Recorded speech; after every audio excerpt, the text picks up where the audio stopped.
ओम नमः शिवाय गुरवे सच्चिदानंदमूर्तये निष्प्रपंचाय शांताय निरालंबाय तेजसे। हरिओम प्रभु जी। आज के प्रश्न परिषद में आप सबका स्वागत है। आज का प्रश्न पूछा है लखनऊ से ज्योति त्रिपाठी जी ने।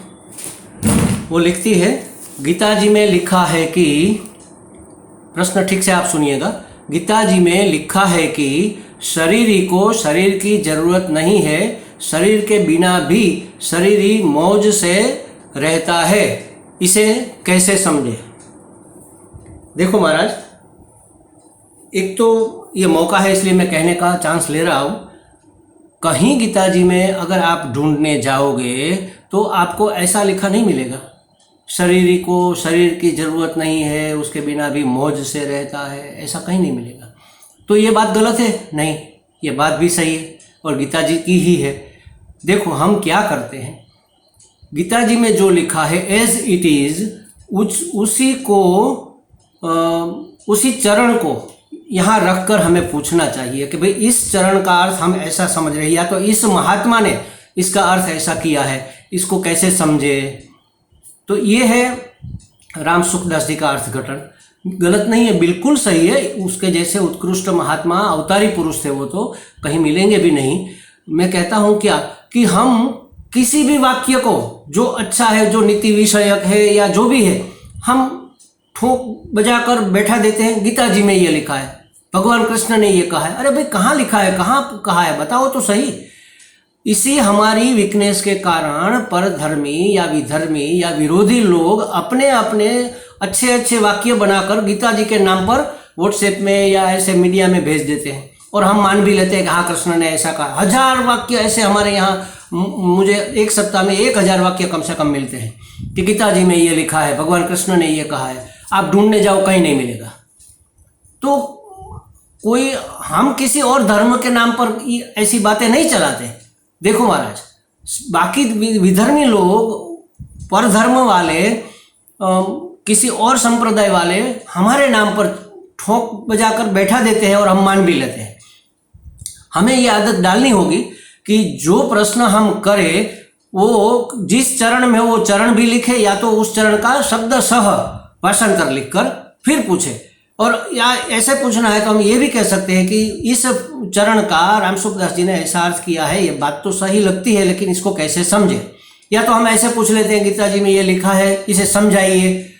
जैसे हम कोई एग्जाम देने बैठे हैं, इसको ऐसे पूछना चाहिए कि इसे कैसे समझे। ये आदत इसलिए डालनी है कि हमें श्रुति के वाक्यों की समझ नहीं है। श्रुति के वाक्यों को समझने के लिए हमें श्रुति के अनुसार, श्रुति के अनुरूप तर्क करना है। श्रुति कहती है, भगवत गीता कहती है, श्रीमद् भागवत जी कहती है, तो ये बात गलत तो नहीं हो सकती। कोई महात्मा ने कहा है, कोई गुरु ने कहा है, कोई ऋषि ने कहा है, बात तो सही है, लेकिन हमारे समझ में नहीं आ रही, तो हम इसको कैसे समझे।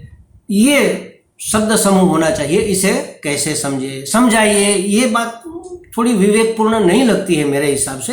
फिर भी आप सब बड़े साधक लोग हैं, महात्मा लोग हैं, तो मेरा कोई इसमें कोई आपत्ति नहीं है। लेकिन मैं तो ये मानता हूँ कि कोई भी चीज़ अगर एज इट इज़ गीता जी से है तो लिखो कि गीता जी में लिखा है, वरना ये लिखो कि गीता जी में जो लिखा है उसका इस महात्मा ने ऐसा अर्थघटन किया है, इसको हम कैसे समझें। चलो अपनी बात पर आते हैं। गीता जी में लिखा है कि शरीरी को शरीर की जरूरत नहीं है, शरीर के बिना भी शरीरी मौज से रहता है। मौज से रहता है माने आनंद से रहता है। अच्छा देखो महाराज, अगर मैं ये कहूं कि सूर्य को दीपक की जरूरत नहीं है या आईने की जरूरत नहीं है रिफ्लेक्ट होने के लिए, और सूरज अपने आप में प्रकाशित रहता है, वो प्रकाशित नहीं रहता। सूरज प्रकाशित कभी नहीं रहता, वो इसका स्वभाव है, प्रकाश ही उसका स्वभाव है। उसमें से प्रकाश निकाल लो, सूरज नाम की कोई चीज नहीं बचेगी। उसमें से तेज निकाल लो आप, पीछे सूरज नाम की कोई चीज नहीं बचेगी। पूरा तेज पुंज, तेज का एक गोला, वो ही है सूर्य। अगर उसमें से तेज निकल गया, उसमें से प्रकाश निकल गया, तो सूर्य नाम की कोई चीज नहीं। बस उसी तरह ये परमात्मा का स्वरूप लक्षण है आनंद। सत चित आनंद ये परमात्मा का स्वरूप लक्षण है। आप आनंद कह लो, आप सत कह लो, आप चित कह लो, चिन्ह मात्र कह लो, आप जो भी तीन में से कोई भी कह सकते हो। तीनों एक दूसरे से जुड़े हुए नहीं, एक ही है। जो सत है वही चित है, वही आनंद स्वरूप है। जो सत नहीं है वो चित हो ही नहीं सकता, और जो सत चित नहीं है उसमें कोई आनंद कभी हो ही नहीं सकता। इसलिए परमात्मा को ठीक से समझने के लिए शास्त्र ने ये उसके स्वरूप लक्षण बताए, सच्चिदानंद। अगर आनंद स्वरूप परमात्मा है, स्वरूप का मतलब क्या कि वो ही है, आनंद ही है। आनंद स्वरूप का मतलब ये नहीं कि एक रूप धारण किया है। जैसे समझो कि आपने कल ही मैंने शायद कहा था कि आपने कुंडल पहने हुए कान में और कंगन पहने हुए हाथ में, तो ये कुंडल और कंगन ये रूप है सोने का, स्वर्ण का ये रूप है। लेकिन कंगन और कुंडल का स्वरूप क्या है? सोना। उसमें से सोना निकाल लो, कंगन कुंडल नाम की कोई चीज बचेगी नहीं, तो सोना स्वरूप है। अच्छा, सोने में से सोना निकल सकता है क्या? सोने में से सोना निकाल लो, पीछे कुछ नहीं बचेगा। तो सोना उसका स्वरूप है, मतलब वो ही है। तो मौज से रहता है, मौज का मतलब है आनंद। शरीर ही मौज से रहता है, आनंद से रहता है, क्योंकि वो आनंद स्वरूप है। उस सोना को सोना बनने के लिए किसकी जरूरत पड़ेगी? कंगन की जरूरत पड़ेगी क्या? कुंडल की जरूरत पड़ेगी? किरीट माने मुकुट की जरूरत पड़ेगी? कंठी की जरूरत पड़ेगी? किसी की जरूरत नहीं पड़ेगी। सोना को सोना होने के लिए सोना तो सोना है ही। तो शरीर ही मतलब कि इस शरीर के माध्यम से जो चैतन्य अभिव्यक्त हो रहा है उसको कहते हैं शरीरी। तो शरीरी को मौज से रहने के लिए किसकी जरूरत पड़ेगी? आनंद से रहने के लिए किसकी जरूरत पड़ेगी? आनंद उसका स्वरूप है, वो तो आनंद से ही है। ये शरीर से अभिव्यक्त हो रहा है, किसी भी शरीर से अभिव्यक्त, किसी भी विग्रह से, शरीर से, वस्तु से, व्यक्ति से, पदार्थ से, वनस्पति से, कहीं से भी, जल के रूप में, पत्थर के रूप में, पहाड़ के रूप में, नदी के रूप में, बादल के रूप में, वर्षा के रूप में, किसी भी रूप में जो भी अभिव्यक्त हो रहा है परमात्मा ही हो रहा है।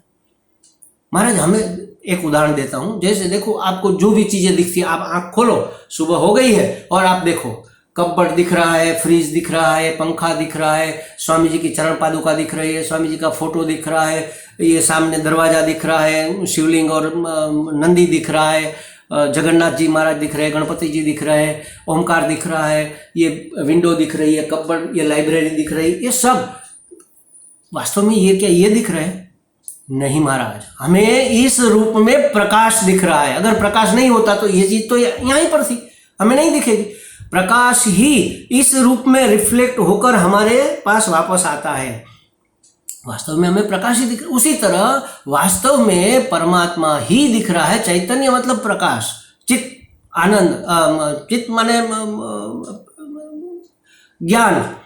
तो ज्ञान स्वरूप परमात्मा, सत्य स्वरूप परमात्मा, आनंद स्वरूप परमात्मा इन विविध रूपों में अभिव्यक्त हुआ है। उसको अभिव्यक्त होने के लिए कोई शरीर की जरूरत नहीं है। वो तो ऐसे ही अभिव्यक्त होने के लिए, क्या वो आनंदित होने के लिए उसे किसी शरीर की जरूरत नहीं है। वो तो आनंद स्वरूप ही है। तो शरीरी को शरीर की जरूरत नहीं है। शरीर के बिना भी शरीरी मौज से रहता है। शरीर की जगह आप चैतन्य समझ लो, वही चैतन्य इस शरीर में अभिव्यक्त हो रहा है तो शरीर ही कह दिया। उपाधि में अभिव्यक्त हो रहा है, उपहित चैतन्य कह दिया, उपाधि उपहित चैतन्य। इतने में ही अभिव्यक्त हो रहा है तो उपाधि परिचिन्न चैतन्य कह दिया। हम इतने में ही उसको जानते, बाकी जगह नहीं जानते, तो हमने उसको उपाधि परिचिन्न चैतन्य कह दिया। चैतन्य परिचिन्न होता नहीं, ये तो हमारी समझ के लिए हम कहते हैं। जो भी शब्द हम इस्तेमाल करें उसको तो सभी लागू होते हैं। समझो, वो दूर से दूर है, वो नजदीक से नजदीक है, कह सकते हैं, क्योंकि हर जगह ठसाठस भरा हुआ है। एक तिल मात्र क्या, एक सोए की नोक के बराबर भी जगह खाली नहीं है बिना चैतन्य के। और चैतन्य का स्वरूप क्या है? आनंद, मौज। तो वो मौज से ही रहेगा ना, आनंद से ही रहेगा। आनंद नहीं है तो चैतन्य ही नहीं रहेगा ना। जैसे हमने प्रकाश को निकाल लिया तो कहाँ सूर्य रहेगा? उसी तरह बिना शरीर के भी शरीर में रहने वाला शरीरी चैतन्य, चित्त स्वरूप परमात्मा, प्रकाश स्वरूप परमात्मा, ज्ञान स्वरूप परमात्मा मौज से रहता है। हमें लगता है ज्योति जी को स्पष्टता हो गई होगी। हरिओम। और आप जरूर प्रश्न भेजो महाराज। इस जन्माष्टमी के त्योहार है, बहुत सी प्रश्न धर्म के, ये अध्यात्म के हमारे मन में गूंजते रहते हैं, लेकिन हम पूछते नहीं। पूछो, आपको तो लाभ मिलेगा। आपका इस आपके पूछने की वजह से और कई लोगों को ये लाभ मिलेगा। हरिओम।